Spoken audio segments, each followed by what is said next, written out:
Bien,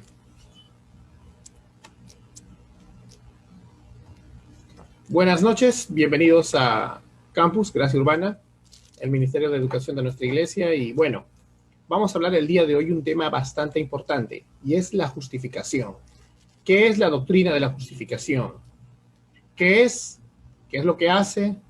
Vamos a meditarlo brevemente. Esta doctrina es muy importante, recuerda que es la base de la fe cristiana prácticamente. Es interesante ver cómo es que un Dios justo y santo puede perdonar a pecadores como nosotros, a hombres y mujeres que hemos roto su ley, definitivamente. Para esto, vamos a las escrituras, vamos al libro de los Romanos, vamos a leerlo acá de la computadora. Romanos capítulo 3. A ver, me acompañan con su Biblia, con su aplicación. Yo lo voy a leer del libro de la Biblia de las Américas. De Romanos capítulo 3, vamos a partir del verso 23. Bien, vamos a leerlo desde el verso 21. Amén. Bien, dice, pero ahora, aparte de la ley, la justicia de Dios ha sido manifestada, atestiguada por la ley y los profetas. Es decir, la justicia de Dios por medio de la fe en Jesucristo, para todos los que creen, porque no hay distinción, por cuanto todos pecaron y no alcanzan la gloria de Dios, siendo justificados gratuitamente por su gracia, por medio de la redención, que es en Cristo Jesús, a quien Dios exhibió públicamente como propiciación por su sangre a través de la fe, como demostración de su justicia, porque en su tolerancia Dios pasó por alto los pecados cometidos anteriormente para demostrar que en este tiempo su justicia, a fin de que Él sea justo y el que justifica al que tiene la fe en Jesús. Amén. Hasta acá la palabra del Señor. Este es el gran dilema de las Escrituras. Como un Dios santo va a perdonar a pecadores injustos. Ni siquiera un juez justo, ¿no? Creo que si tú te das cuenta que si llevas a una persona que ha hecho un delito muy grave ante un juez justo, un ser humano justo, y ese juez aparentemente justo lo deja salir porque simplemente incluso diga, ya no lo voy a volver a hacer. ¿No te parecería injusto? ¿No dirías de repente, en nuestro contexto del Perú, que es un juez corrupto, que ya le han bajado dinero para que suelte al malhechor? Seguro que dirías eso. Entonces, nosotros tenemos que ver realmente que Dios es el juez más justo y más santo, más bueno del universo, y por tanto, un juez bueno no puede hacer lo que es injusto. Vamos a ver qué dice la Biblia sobre esto. Vamos a Proverbios capítulo 17, verso 15. Mira, apúntalo. Este es el gran dilema del ser humano, que no puede entender a Dios de una manera errada. No puedes pretender que Dios perdone simplemente porque sí, porque Dios es justo y es bueno.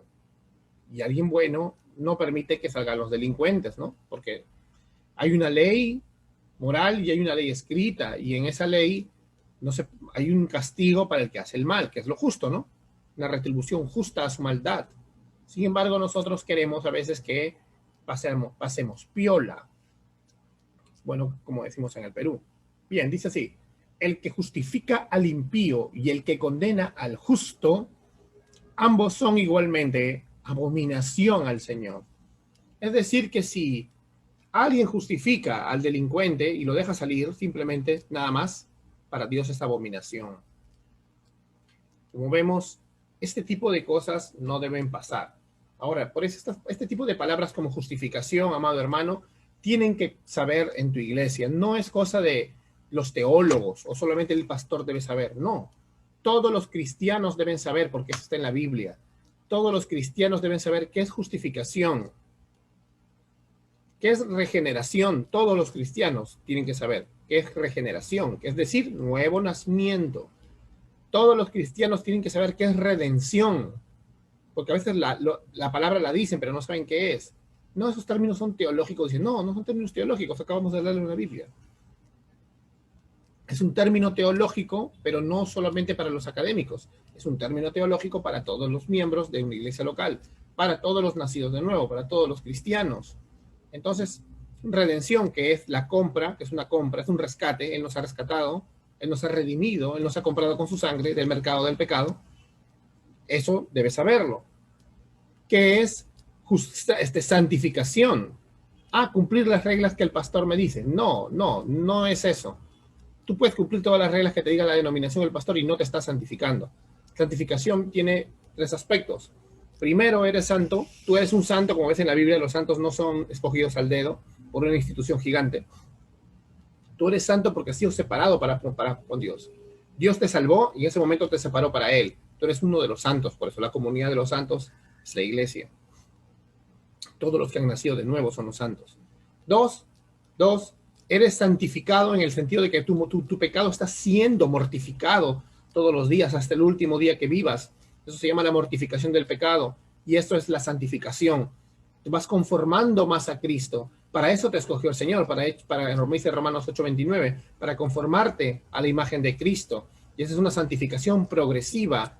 A veces das 3 pasos adelante, das 1 para atrás, porque todo nos ha pasado, podemos tropezar. Abogado, tenemos a Jesucristo el justo, pero el verdadero cristiano, el que no juega con la gracia, el cristiano que ama a Dios, que odia el pecado, pero a veces se equivoca, ese cristiano sabe que es santificación. Pues apréndete la palabrita, santificación. Y la santificación final, que también se le puede llamar glorificación, es cuando ya tengamos un cuerpo perfecto en la resurrección. Amén. Entonces, esas palabritas no son para los académicos, para los profesores y para algunos pastores. Es para todos. Amén. Eso tiene que estar bien claro en tu iglesia y en tu vida. Bueno, hoy vamos a hablar de la doctrina, digamos, la más distintiva de la fe evangélica, ¿no? Es la justificación por la sola fe. No hay ninguna otra religión en el mundo, incluso que tenga semejante enseñanza. No hay. Por eso el cristianismo bíblico es totalmente diferente, hasta incluso muchos cristianismos. No hay. Por eso es vital, por favor, que esto se enseñe en tu iglesia. Si no, no eres cristiano bíblico, histórico, no lo eres. Algunos, por ejemplo, la teología de la liberación, los cristianos modernistas tratan de negarla, porque les da miedo, les parece, ay, qué malo que es Dios derramando su ira sobre su hijo. No nos parece Dios como si fuera un tirano cósmico. No, Dios no es un tirano cósmico. Si en medio, o sea, Dios es soberano. En el Antiguo Testamento un cordero debía ser sacrificado por el pueblo. Y Cristo es el verdadero cordero, él mismo dio su vida por nosotros. Dios no lo obligó, porque Cristo es Dios. Él mismo vino a dar su vida por nosotros, la segunda persona de la Santísima Trinidad. Así que eso tiene que quedarte claro y corregir con amor a estas personas que están engañadas y se creen cristianos creyendo otras cosas y que niegan la sustitución penal, se llama. ¿Por qué? Porque tú eras culpable, y eso lo vamos a ver ahora, ¿no? Tú eras culpable, el que no conoció pecado era limpio, el que no conoció pecado, acá está Jesús, por nosotros lo hizo pecado, acá estamos nosotros llenos de pecado, Él toma nuestro pecado y se cubre, nos reemplaza, como dice 2 Corintios 5:21, el que no conoció pecado, por nosotros se hizo pecado. ¿Cómo? Tomando nuestro pecado. Se cubrió de cada uno de los nombres de los que van a creer, de su pueblo. Y Dios, Isaías capítulo 53, léelo, derrama su justa ira en él. No es que algunos dicen, sí, cuando tú vienes a Jesús, Él tira tus pecados al fondo del mar. No solamente eso, los agarró, los puso en su Hijo y los tiró con todo y Jesús. Tú debiste haberte ido a ese infierno y lo tiró al mar de su ira justa y santa, porque la ira de Dios no es como nuestra ira carnal y mala, es santa y es justa, es justo que la tenga. La ira no se puede enseñar separada de la santidad de Dios, no se puede, acuérdate de eso, amigo, no vayas a creer que la ira es una especie de atributo de Dios, no, es una reacción a la santidad de Dios, ¿bien? Pero estos temas vamos a hablarlos después más ampliamente, cada uno en su sitio. Hoy vamos a hablar acerca de la justificación, pero quería dejarte bien claro esto. Justificación es la doctrina vital del cristianismo. Si tú quitas la sustitución penal, la justificación, ya no hay cristianismo. Hay solamente un montón de religiones que se hacen llamar cristianismo. Bien. Entonces esta no es una doctrina solamente importante, sino que viene a ser la única solución bíblica para el problema más importante de la humanidad, nuestro pecado, nuestra propia injusticia y nuestra ruptura de nuestra relación con Dios. Entonces la justificación por la sola fe es el camino que Dios ha puesto para establecer de nuevo la paz entre Él y nosotros. el corazón del Evangelio, la buena noticia de la Biblia.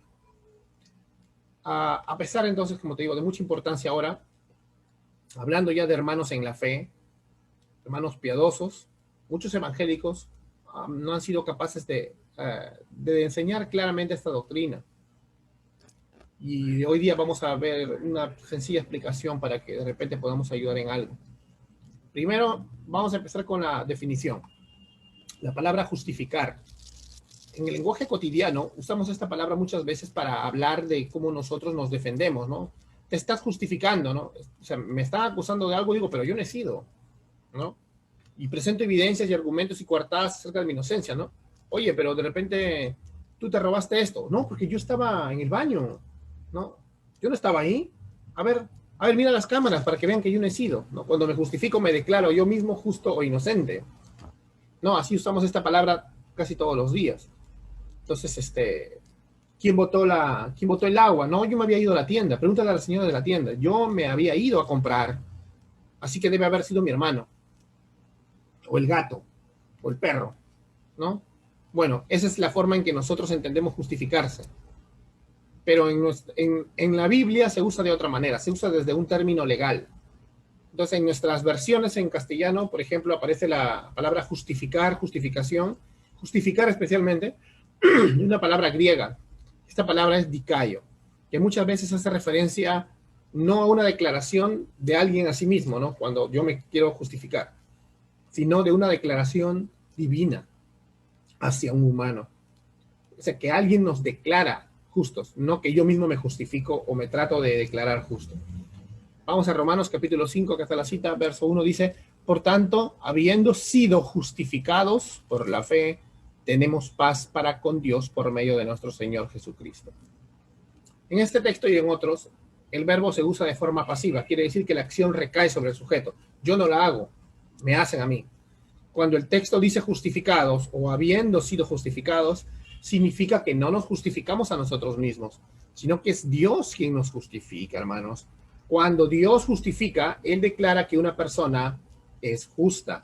Y en esto tenemos una diferencia bastante grande con la Iglesia Católica Romana y con muchos hermanos evangélicos que no se dan cuenta y tienen la doctrina de Trento, del Concilio de Trento, un concilio post-reforma, donde se aclaró esta idea para ellos. Tenemos que entender entonces que nosotros no somos católicos romanos. Hermano evangélico, por favor, tú que acusas a veces a otros de ecuménico y de tanta cosa, no sea que tú seas más cercano a Roma que cualquier otro. Por ejemplo, Trento determinó que Dios no justifica a nadie, hasta que dicha persona tuviera una justicia real inherente en ella misma. En otras palabras, Dios no declara justa a una persona a menos que ella lo sea, o sea, que se mantenga en la salvación con sus obras. Entonces, de acuerdo a la doctrina de Trento, la doctrina católico-romana de Trento, la justificación depende de la santificación de la persona. ¿Te das cuenta? O sea, si tú no te santificas, te caes de la justificación. Prácticamente, como dirían algunos en este tiempo, se pierde la salvación. ¿Te parece conocido? Pues eso es lo que dicen los católicos romanos en Trento. En contraste, los evangélicos, los reformadores, decían que la justificación se basa en la justicia imputada de Jesús. Justo lo que estamos hablando ahora. Entonces, lo que está en juego aquí es, aunque Trento hizo muy buenas afirmaciones, verdades tradicionales, no negaron la Trinidad, tampoco que solamente la salvación por obras creían, no, pero en este sentido de la justificación erraron mucho, y así muchos evangélicos están creyendo lo que dice Trento, nunca han abandonado Trento. Como dice Romanos capítulo 3, 28, concluimos que el hombre es justificado por la fe aparte de las obras de la ley. Amén. Entonces, que eso debe quedar clarito antes de que desarrolles una doctrina de la justificación aún peor o le enseñes a tus ovejas, si eres un pastor o líder, algo que no está en la Biblia. No importa que se enojen contigo, no importa que se vayan contra ti tu denominación, enseña lo que dice la Biblia. Enseña lo que dice la Biblia. Ese es ser un buen rebelde. Como Martín Lutero, como Calvino, como cuantos hombres de Dios que le dijeron no a Roma y dijeron la justificación es por la sola fe. No tengo que mantenerme con obras en la salvación. No tengo que ganarme con obras mi salvación. No tengo que evidenciar con un montón de doctrinas o enseñanzas y formas y costumbres, tradiciones, mi salvación. No tengo. La evidencia de una verdadera justificación es una evidente santificación, el fruto del Espíritu Santo, Gálatas 5. Bien, entonces volvamos, una vez dejado bien claro esto, volvamos a lo que estábamos. Que es que Dios es el que justifica y declara que una persona es justa. Y esta declaración divina es un acto forense, o sea, es como si estuviéramos en un juicio, un poder judicial. Una declaración que Dios emite como juez. No se trata de un cambio o un proceso dentro de la persona que recibe el veredicto, porque tú ya pecaste, no eres justo, no lo eres. La palabra justificar se usa precisamente de una manera legal, entonces, ¿no? Por ejemplo, como estábamos leyendo, ¿no? Mira, en Romanos 8, vamos a hablar otra vez con Romanos. Romanos 8, acá lo tengo la cita, el verso 33 y 34, dice, ¿quién acusará a los escogidos de Dios? Dios es el que justifica. ¿Quién es el que condena? Cristo Jesús es el que murió, si más, aún el que resucitó, el que además está a la diestra de Dios, el que también intercede por nosotros. Aquí el apóstol contempla a Dios como un juez, como un juez. El apóstol menciona dos veredictos que puede emitir. Uno es condenar. La condena es claramente una declaración legal, ¿no? Quedas condenado por el delito tal, ¿no? Sin tratarse de un proceso, un cambio subjetivo en la persona condenada. Cuando Dios condena, simplemente mira la evidencia. Tú ya eres un pecador y emite un veredicto, culpable. Como dice Juan 3:36, ya hemos sido condenados. El que no ha creído en el Hijo de Dios ya ha sido condenado. El día del juicio final, no es como dicen algunas denominaciones que va a abrir los libros y va a ver quién se va al infierno y quién se va al cielo. Es un juicio de ejecución. Ya estamos condenados si no venimos a Cristo. Ya estamos condenados. Somos pecadores. Porque lo somos, no solamente porque hacemos. Bien. Paralelamente a lo que estamos viendo, cuando Dios justifica, ya no cuando condena, ahora cuando justifica, también emite una declaración legal, sin requerir un proceso o cambio en la persona. No significa que no te va a santificar, sino en el sentido de que no puedes borrar lo que has hecho. Tú eres injusto. Pero ¿qué pasa? Cuando Dios justifica, simplemente mira la evidencia y emite un veredicto también. Justo y merecedor de los privilegios correspondientes. De modo que la justificación es legal. ¿Entiendes? ¿Me entiendes? Legal, puntual y externa al ser humano. No se trata de un proceso donde se desaparece lo que hiciste. Así nada más. Ahora, uno dirá, pero si nosotros no hemos hecho nada. O sea, o de repente nosotros sí hemos hecho todo. Si la justificación es con evidencia, ¿qué evidencia hay de que yo sea justo? Acá viene la obra concluida y perfecta de Cristo. El que no conoció pecado, ¿recuerdan? Segundo los Corintios 5:21, por nosotros se hizo pecado. Él carga nuestros pecados y los paga. Ya pagó los pecados de su pueblo, cancelado. Ahora, ahí no queda eso, sino que ahora Él nos da, dice, para que nosotros fuéramos hechos justicia de Dios en Él. Cuando tú te arrepientes y crees en el Evangelio, cuando naciste de nuevo, Dios te declara inocente, te declara justo, te declara, ¿recuerdas? Tú no lo fuiste, siempre has sido injusto, pero te declara justo en base a que Cristo te da su perfección. Es un intercambio glorioso. ¿Te das cuenta? Eso es lo que pasa. Cristo te reviste de Él. Él es tu identidad. Por eso en Apocalipsis las multitudes están, dice, vestidas con ropas blancas, lavadas con la sangre del Cordero. Ese Cordero perfecto ha lavado tus pecados. Ese Cordero perfecto fue echado al fondo del mar con tus pecados. Ese Cordero perfecto fue separado de la presencia de Dios. Vivió el infierno por ti. Nació por ti, reemplazando a Adán y a ti. Vivió por ti, cumpliendo la ley que tú no podías.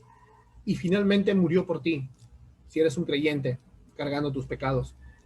Murió por aquellos que habrían de creer, murió por su pueblo, de todo el mundo, de toda raza, lengua, tribu y nación.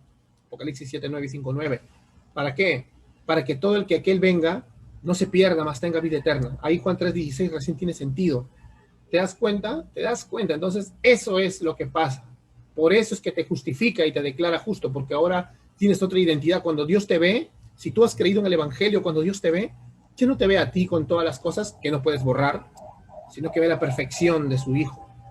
Así como en la cruz vio a su Hijo con todas las cosas que tú has hecho y que nadie sabe, pero tú has hecho, y que sabes que son dignas de ser castigadas en el infierno.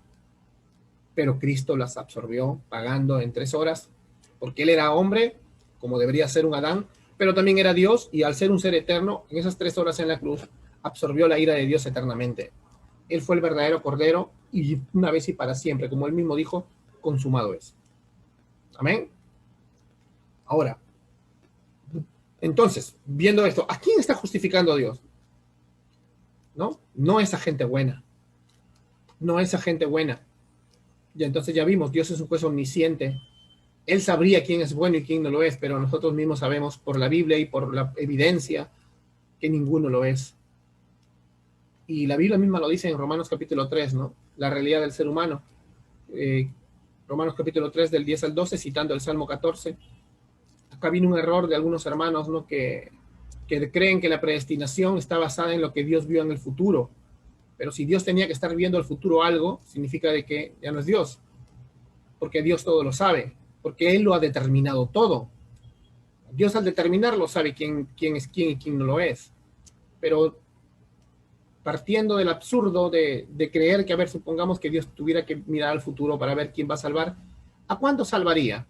Si el Salmo 14, del 2 al 4, y el Romanos 3 nos dicen que el Señor vio desde los cielos en la tierra a ver si había algún justo, y dice, no hay justo ni aun uno, no hay quien entienda, no hay quien busque a Dios, todos se han desviado, aún se hicieron inútiles, no hay quien haga lo bueno, no hay ni siquiera uno, nadie, ni tu abuelita, ni tu bisabuelita, ni Gandhi, ni la Madre Teresa de Calcuta, no, nadie. ¿Quién se justificaría delante de Dios?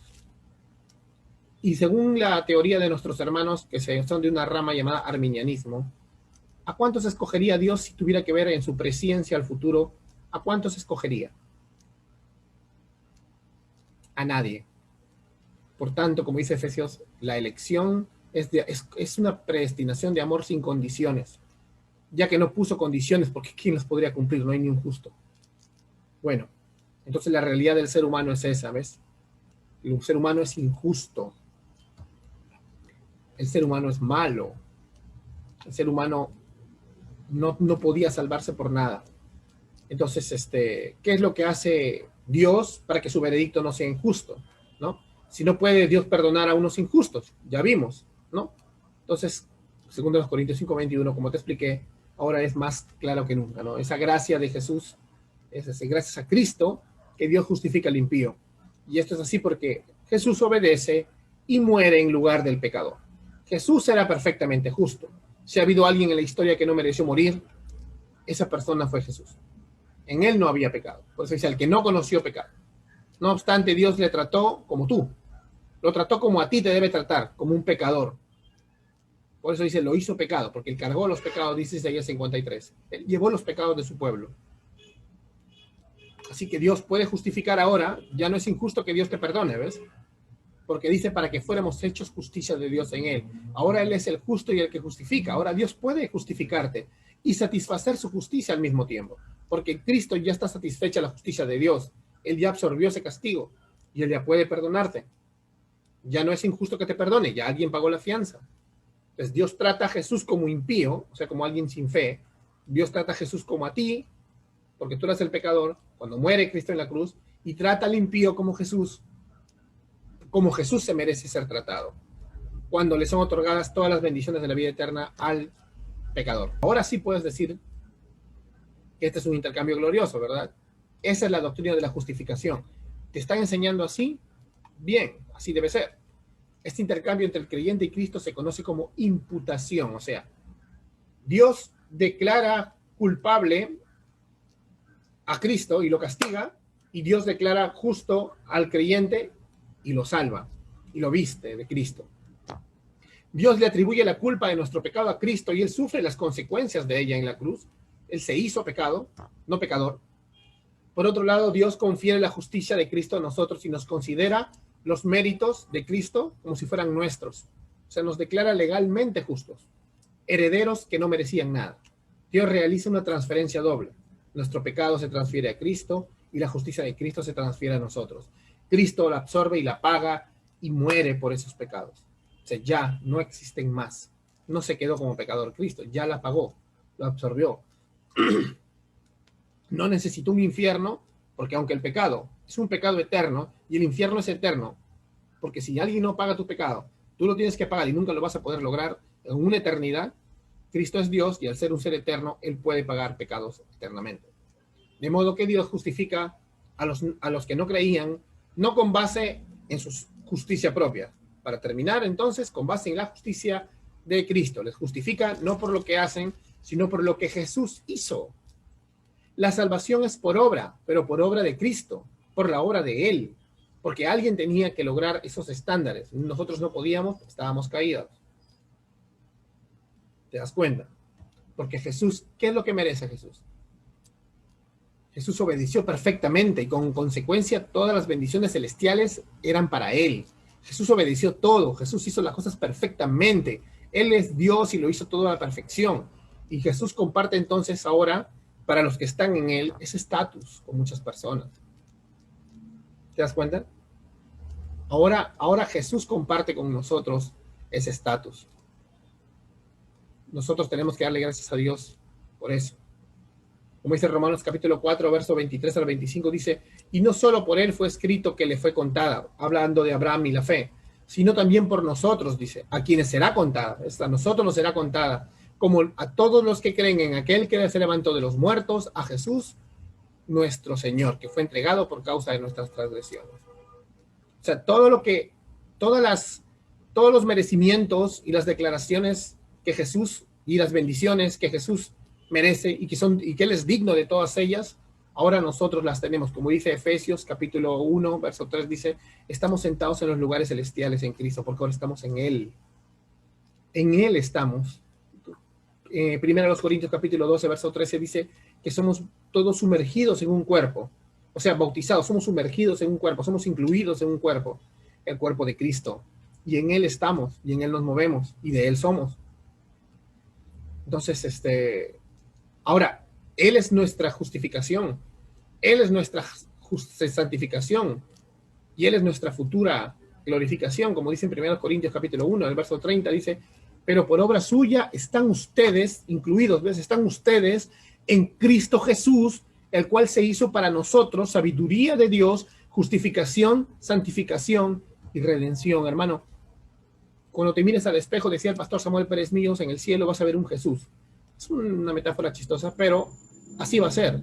Tu identidad es Cristo, no lo que haces, sino lo que ahora, por decreto de ley de Dios, y porque alguien ya pagó por ti, eres. No era cosa de que solamente te perdonen, ¿ves? Alguien tenía que tomar tu sitio para que tú tomes la perfección. Porque sin la santidad de Dios nadie verá a Dios. ¿Y quién la podría lograr a la perfección? Entonces, ahora sí, ¿quiénes son los que Dios justifica? Los que creen. Los que creen, como dice en Gálatas capítulo 2, verso 16, dice acá, también nosotros hemos creído en Cristo Jesús para que seamos justificados por la fe. La justificación por la fe. Para que seamos justificados por la fe en Cristo y no por las obras de la ley, puesto que las obras de la ley nadie será justificado. Recuerda que la fe en la Biblia siempre es la fe en Cristo. No es mi fe. Yo tengo fe que esto va a salir bien. Eso lo dicen los gitanos, lo puede decir algún místico espiritualoide. Yo tengo fe de que esto va a pasar. Fe en Cristo Jesús para ser justificado. De eso habla la Biblia. No habla de misticismos raros. Acuérdate también de eso. Ahora, ¿qué es la fe? La fe es confianza y aferro a Dios a través de Cristo Jesús. Es una actitud de dependencia, de receptividad, de confianza total. Dios no nos justifica por lo que hacemos, ¿ah? O por nuestra obediencia, incluso yo creo mucho. No, eso no es así. Sino por lo que Jesús hizo. La fe confía como un niño en Jesús y en su obra completa y suficiente y consumada para recibir la justificación de Dios. Bien, como dice Romanos 3:28, porque concluimos que el hombre es justificado por la fe aparte de las obras de la ley. Nada de lo que intentes hacer te va a justificar. Dios no te ama más cuando te va bien y te ama menos cuando te va mal en la fe. Tú crees y Dios te ama tanto como ama al mismo Cristo. En Juan capítulo 17, verso 23, Jesús está orando y dice, tú los amas como me amas a mí. ¿Por qué? Porque estamos en Él, pues. O sea, como te dije, ahora tú estás en Él y Él ve la perfección de su Hijo y por eso te ama perfectamente. El amor trinitario está sobre ti, ¿te das cuenta? Y como dice Romanos capítulo 4, dice que también por nosotros fue contada. Dice, y no solo por Él fue escrito que le fue contada. O sea, no solo a Abraham le fue contada la justicia, la fe por justicia, sino también a nosotros nos será contada. Recordemos el gran verso de Efesios, capítulo 2, del 8 al 10, que dice, porque por gracia somos salvos por medio de la fe, y esto no procede de vosotros, sino de Dios. Es un don de Dios, es un regalo de misericordia, de gracia, no por obras para que nadie se gloríe. Nadie se puede jactar de que se mantiene en la salvación o de que evidencia su salvación. No soy como los otros que no le evidencian. Los que creen en esas cosas, lamentablemente, es posible que no hayan sido salvos. Por eso te das cuenta, esta doctrina es demasiado importante. Demasiado importante, hermanos. Bueno, la verdad, yo le doy gracias a Dios porque la fe, digamos que es lo que nos ha salvado como iglesia. Una de las razones por la que la justificación por la fe es interesante e importante es porque, te das cuenta, nos va a capacitar para obedecer, no para relajarnos, nos va a capacitar para obedecer. Porque, no sé, parecería que la justificación sin obras debería dar lugar al libertinaje para algunos hermanos, ¿no? Que siempre dicen eso, y a la desobediencia, porque simplemente no entienden qué es justificación, santificación, regeneración, no entienden. Y por eso al toque se asustan porque ellos demasiado confían en lo que hacen. ¿Te das cuenta? Si a ti te aterran las doctrinas de la justificación o lo que está en la Biblia, te lo acabo de leer, si le tienes miedo a las doctrinas de la gracia, es porque en realidad mucho confías en lo que haces y no en la obra de Cristo. La justificación por la fe resulta ser más bien la clave, la única y verdadera motivación y el patrón para obedecer. O sea, la justificación por la fe es la clave para la vida cristiana, porque me da a mí el derecho legal de participación en las bendiciones de Cristo, incluyendo su obra santificadora. ¿Recuerdas? Como mira, vamos a leer Gálatas capítulo 3, dice en el verso 6, así Abraham creyó a Dios y le fue contado por justicia. Por tanto, sepan los que son de fe, esos son hijos de Abraham. No los descendientes judíos de un país en el Medio Oriente, no los que hacen un montón de cosas, no, los que creen, los que son de fe. La Escritura, previendo, dice que Dios justificaría a los gentiles por la fe, anunció de antemano las buenas nuevas a Abraham y le dijo que serían todas las naciones justificadas por la fe. Nosotros tenemos que entender que la justificación es el motor que nos impulsa a ser fieles a Dios, porque nos ha garantizado que somos aceptados por Él y nos libera para obedecerle con todo, incluso arriesgando nuestra vida, confiando en lo que Él ha hecho y no en lo que yo hago. Confiando en que no es porque me vista así o porque soy así, porque los que creen que se visten así, hacer estas cosas, incluso lo utilizan como un estándar para los demás, para juzgar la fe de los demás.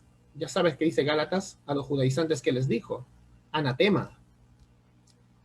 Hermanos, tengamos mucho cuidado con estas cosas, la verdad. Tengamos mucho cuidado con estas cosas. Porque el Señor nos llamó para ser hechos a la imagen de Cristo, no a la imagen de lo que uno quiera creer, de un ser humano idealizado, que se viste así, que hace esto, que come esto, que no come esto, no. Eso está en contra del Evangelio.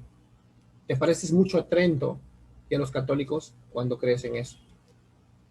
Para terminar, finalmente la justificación por la fe, entonces, acuérdate, provee el patrón para la vida cristiana, porque en ella Dios muestra su amor, su misericordia, su generosidad.